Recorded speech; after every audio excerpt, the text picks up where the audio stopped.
নিয়ৰ মুকুতা মণিটি পাহিত জিলিকে ফটিক পানীত ধোৱা নিশাৰ তৰা এটি সৰিহে আছে সৰগত তপনি যোৱা নিজম আকাশৰ নিচুক কথাটি হেয়াত থৈছে সাঁচি কণ কাহানীৰ সপোন দেখিছে কণে হাঁহিছিল নাচি ফুলনিত কণে নিশা নাচিছিল ছিগি ৰৈ গ'ল মণি ৰঙিলীৰ ভাৱ হাঁহি নাচনৰ ৰল চিনেই কণি পুৱাৰ হেঙুলি বেলিতলৈ চাই এটপি চকুৰ পানী নিয়ৰ কলিৰে সভে ফুল জুপি হাই কি বিষম পেলালে বায়ুৱে জকাৰি ফুলৰ পাহি কবি চন্দ্ৰকুমাৰ আগৰৱালা।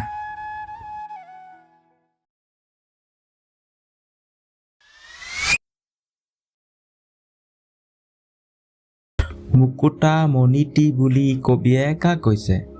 উত্তৰটো হৈছে মুকুতা মণিটি বুলি কবিয়ে নিয়ৰৰ কণিকাক কৈছে। খ নম্বৰ নিয়ৰক কবিয়ে কাৰ লগত তুলনা কৰিছে? উত্তৰটো হৈছে নিয়ৰক কবিয়ে মুকুতা মণিৰ লগত তুলনা কৰিছে। গ নম্বৰ কুৱেশ্যনটো নিয়ৰে হিয়াত কি সাঁচি থোৱাৰ কথা কৈছে? উত্তৰটো হৈছে নিয়ৰে হিয়াত নিজম আকাশৰ নিচুক কথাটি হিয়াত সাঁচি থোৱাৰ কথা কৈছে।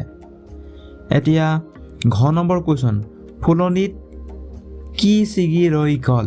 ফুলনিত মণি ছিঙি ৰৈ যোৱাৰ কথা কৈছে। এতিয়া ঙ নম্বৰ প্ৰশ্নটো হৈছে কবিয়ে কি সৰি থকাৰ কথা কৈছে?